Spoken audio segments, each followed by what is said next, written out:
Senhor presidente, meu caro amigo senador Paulo Paim, senhora senadora Ana Amélia, senhoras e senhores senadores, senhores ouvintes da Rádio Senado, senhores telespectadores da TV Senado, senhoras e senhores que nos honram com a sua presença, principalmente aos senhores parlamentares da República Popular da China, que nos distinguem também com a sua visita. Gostaria de dizer a Vossas Excelências que eu tive uma honra imensa em conhecer a China. Isso por volta de 1986, quando ainda no período da elaboração da Constituinte do nosso país, o Brasil. Tive a oportunidade, inclusive, de visitar a Assembleia Nacional da China e ser lá homenageado ao lado dos meus companheiros.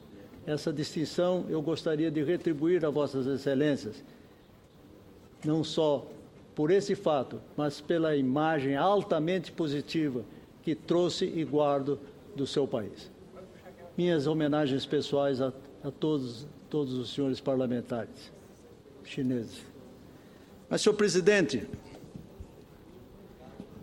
eu acabei de concluir, no último final de semana, a leitura de O Provável Presidente do Brasil, Recordações, de autoria do ex-presidente Fernando Henrique Cardoso, o qual, com elegância literária, por todos exaltada, traça suas lembranças sobre a longa caminhada que percorreu, como cidadão e homem público. A narrativa vai desde a sua infância curiosa, passando pela trepidante juventude universitária, sua opção pelos estudos da sociologia, o prazeroso exercício da cátedra professoral na Universidade de São Paulo, seu percurso nostálgico no exterior como exilado, seu ingresso surpreendente na política partidária, sua participação parlamentar no Senado e na Constituinte, seu esforço patriótico como ministro da Fazenda para recuperar a credibilidade da nossa moeda e que redundou no sucesso do Plano Real, até ao pináculo de sua vida pública como primeiro magistrado da nação. O que me impressionou, senhor presidente, senador Paulo Paim, nessa trajetória da vida de Fernando Henrique Cardoso, foi a coerência de seus passos com os ideais políticos. As circunstâncias de alguns gestos praticados em atalhos sempre tiveram um significado para atingir o objetivo colimado pela força do seu ideal maior, o socialismo democrático. Disso jamais tergiversou. Mas qual é a razão, senhora senadora Ana Amélia, desta minha digressão? Além de confirmar a admiração pela obra política e de estadista desse grande brasileiro, é a de que, em determinado trecho do livro, Fernando Henrique Cardoso discorre sobre fatos dolorosos que impediram a posse de Tancredo Neves na presidência da República, isto em março de 1985. Já li livros, já assisti entrevistas pela televisão, percorri páginas de jornais com amplas reportagens sobre o assunto, algumas com a responsabilidade de homens como Fernando Henrique Cardoso. Mas o relato do ex-presidente é o único que realça de quem foi a decisão fundamental sobre quem substituiria no ato da posse o presidente Tancredo Neves, após comprovada a sua impossibilidade física de assumir o elevado cargo. Encontrei os detalhes daqueles acontecimentos ocorridos horas antes da posse, na obra, aspas, O Improvável Presidente do Brasil, Recordações, fecha aspas. Pretendo, senhoras e senhores senadores, aqui detalhá-la. No dia 14 de março de 1985, já bem tarde da noite, a nação tomou-se de comoção e ficou atordoada com a notícia de que seu presidente eleito, Tancredo Neves, fora internado e estava sendo submetido à cirurgia no Hospital de Base de Brasília. Os prognósticos sobre sua saúde não lhe pareciam favoráveis. Estabeleceu-se um clima de apreensão que levou à reunião das maiores lideranças políticas do país para encontrar uma solução constitucional, jurídica, para que no dia seguinte, 15 de março, o substituto legal assumisse a presidência da República e evitasse a eclosão de uma crise política cujas dimensões poderiam levar a um retrocesso institucional.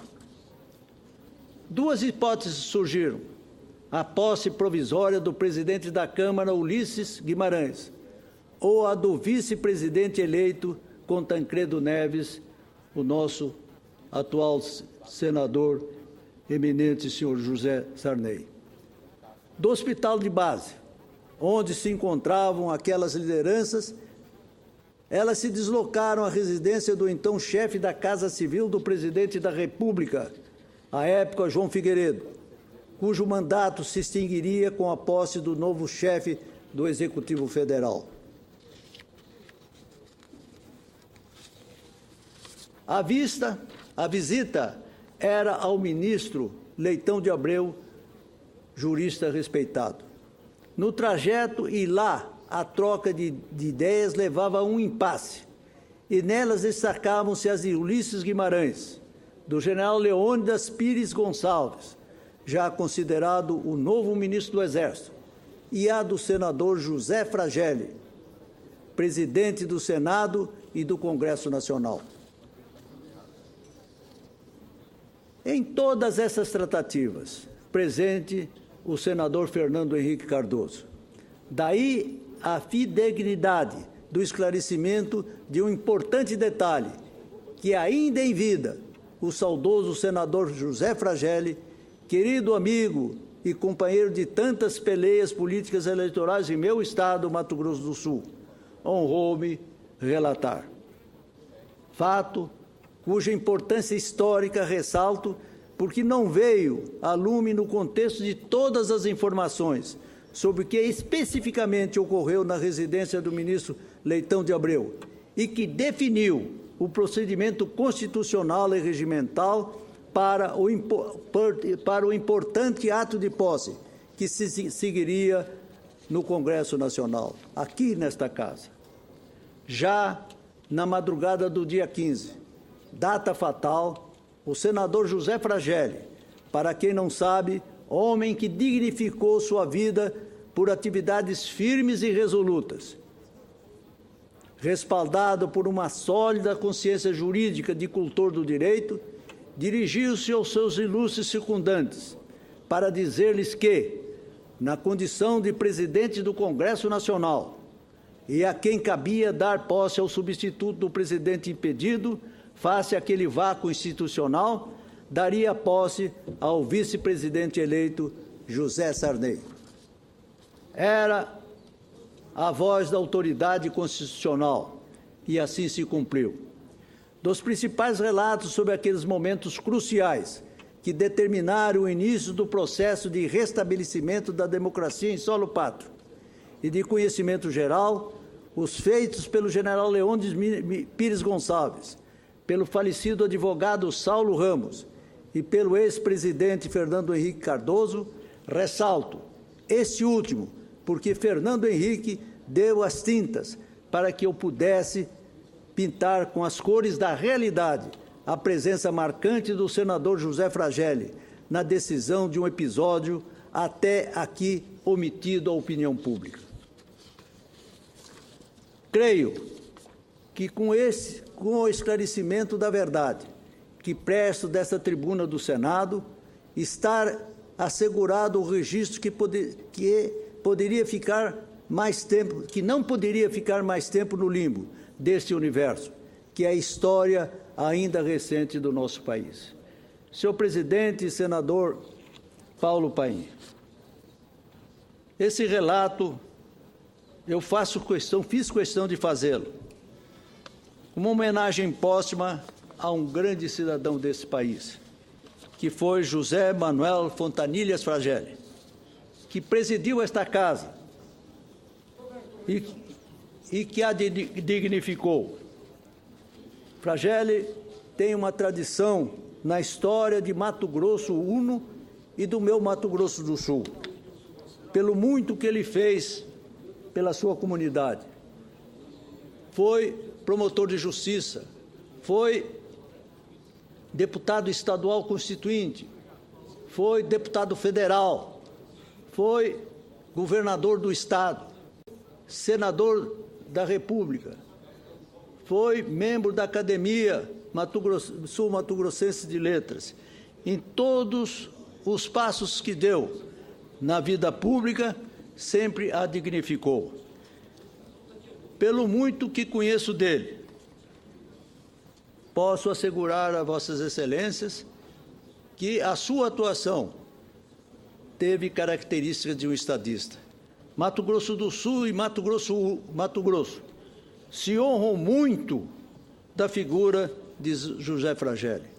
E agora, me ocorre nesse momento dizer-lhes que estão fazendo uma injustiça ao nome de Fragelli, José Fragelli, ao retirar do estádio de Cuiabá o seu nome como seu patrono, que está passando a ser hoje a Arena Pantanal, que absolutamente não se justifica com a história daquele povo e do que ele realmente merecia da consideração, sobretudo do povo de Mato Grosso. Aqui desta tribuna, há não muito tempo, o ilustre senador Jaime Campos já profligou, já repudiou esta nova denominação e, naturalmente, que ela terá por parte do povo mato-grossense a repulsa para que se dê ou reponha aquele estádio que servirá para a Copa do Mundo o nome de José Fragelli. Esses fatos, sobretudo aqueles que justificam a passagem de José Fragelli pela história da nossa República, eu fiz questão de deixar aqui, senhor presidente, registrado como uma homenagem a um grande cidadão que o Brasil conheceu no passado.